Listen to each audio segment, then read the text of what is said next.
Hello, I'm Eve Poteet, and this is my Sleuthing journal. The first thing that is needed to define the community which is being served is the population. As my clinical scholarly project is on female Navy officers globally, all types of medical care for the beneficiaries is not presented here. Rather, a snippet of one type of system which I've been a provider of and my own family has been patients of is represented, that of Camp Pendleton, California. The base itself is more than 200 square miles wide.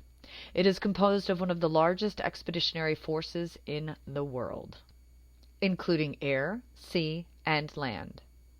There are 43,000 active duty personnel working on base, 23,500 reservists who train on base, 77,000 retired personnel who live within 50 miles of base and access the facilities, as well as family members for both active and retired personnel. There are also various foreign militaries participating in training evolutions on board Camp Pendleton at any time, with acute care being delivered to them as necessary, all of which are seeking care at the medical facilities in Camp Pendleton, or, if at capacity, referred out to the network to seek care, including primary and specialty care. That is a lot of people.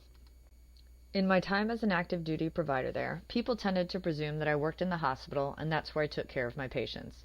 But that is not how military medicine operates.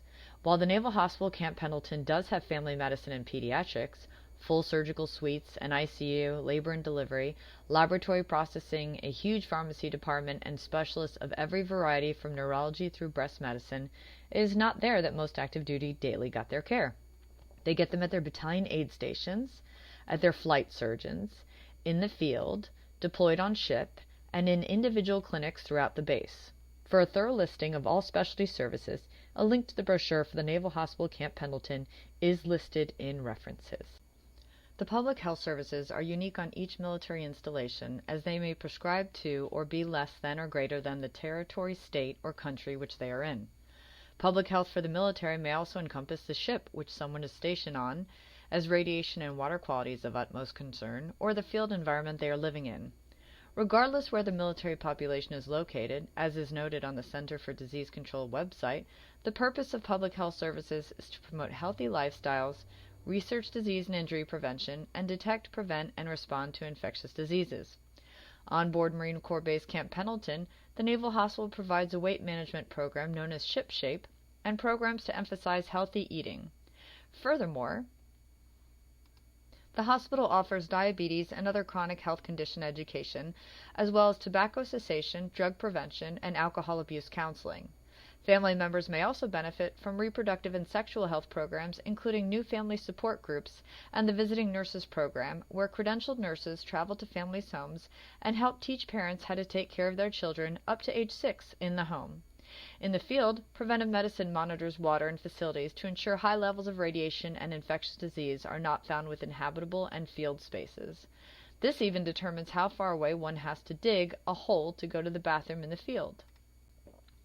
When on liberty or off time, military and their family can take advantage of the surfing on board base, bowling, movies, golf clubs, paintball ranges, horseback riding, and more at a nominal charge. The Marine Corps Single Marine Program offers recreation centers at every area on board base to encourage Marines out of their rooms and socializing with others, as well as outings and even vacations at resorts and spas at a fraction of the cost to civilian. All of this and more takes place on Camp Pendleton every day. It is a microcosm of services taking care of physical and emotional health, which many military take for granted.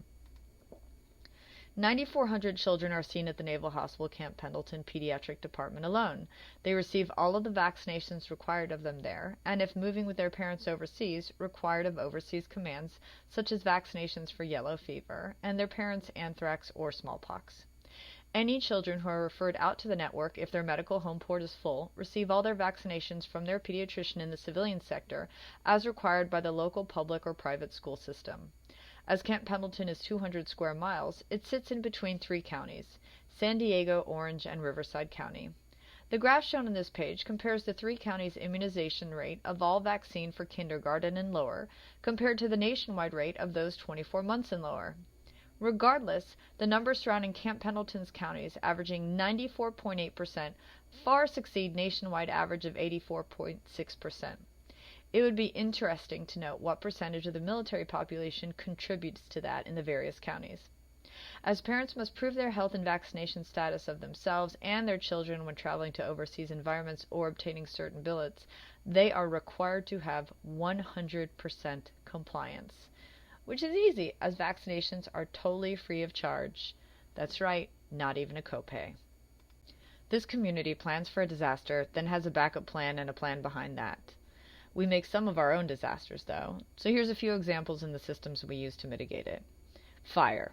Yes, there's lightning and wildfires everywhere. But wait, on Camp Pendleton there's also shooting on the weapons range, throwing grenades, or my favorite, shooting rockets and cannons.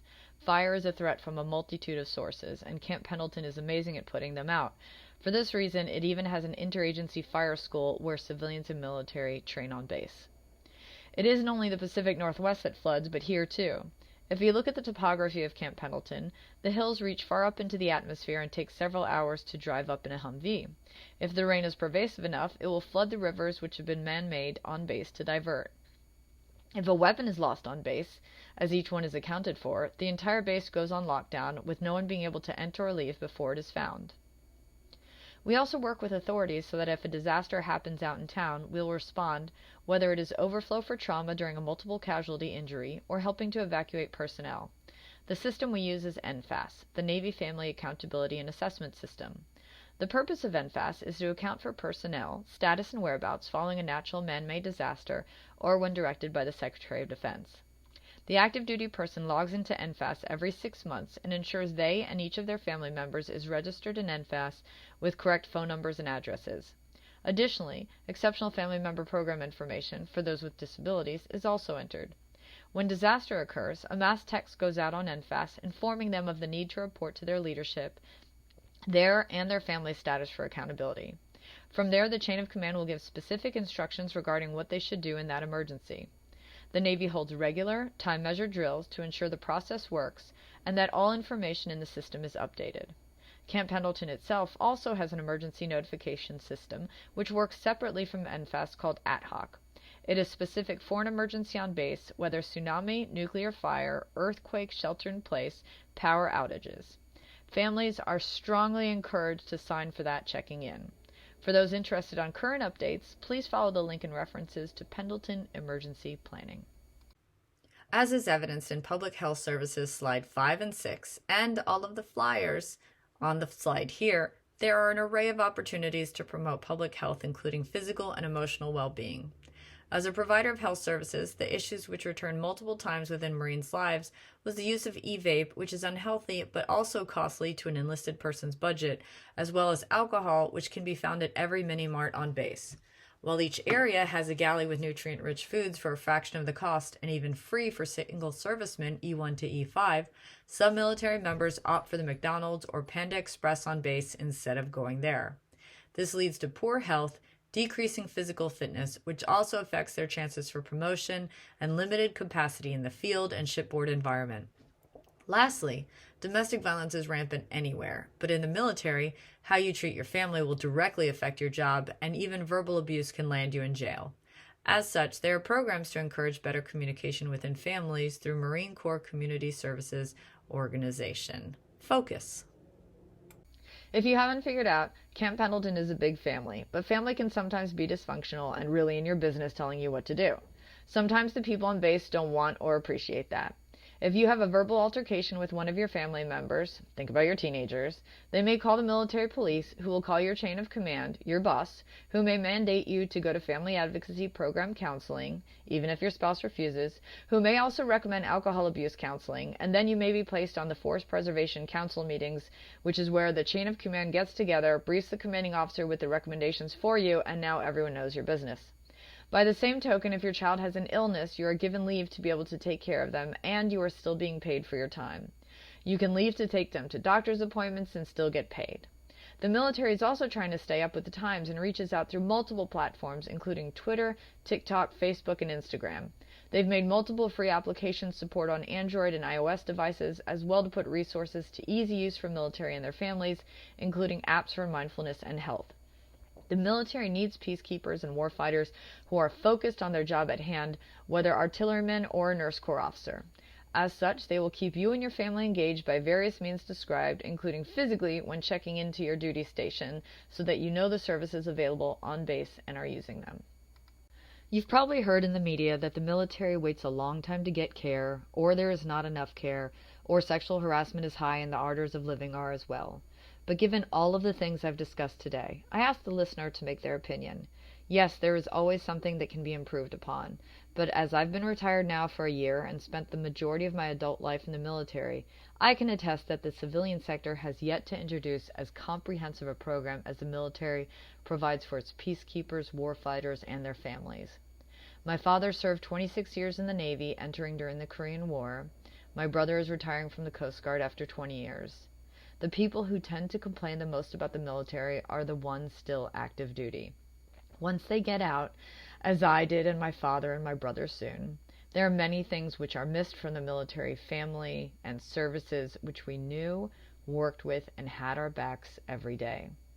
On the outside, copays are high, access to services are low, and my employer rarely cares about my family, though feigns to. You bet I wasn't paid to go to a doctor's appointment. Every system can use improvement, though I think given the magnitude of the job globally, Camp Pendleton and the United States military does an excellent job for its military and their family members. There are even more sources which I haven't listed in the previous presentation, but for the ones I did, references follow this presentation. I thank you for your time and attention.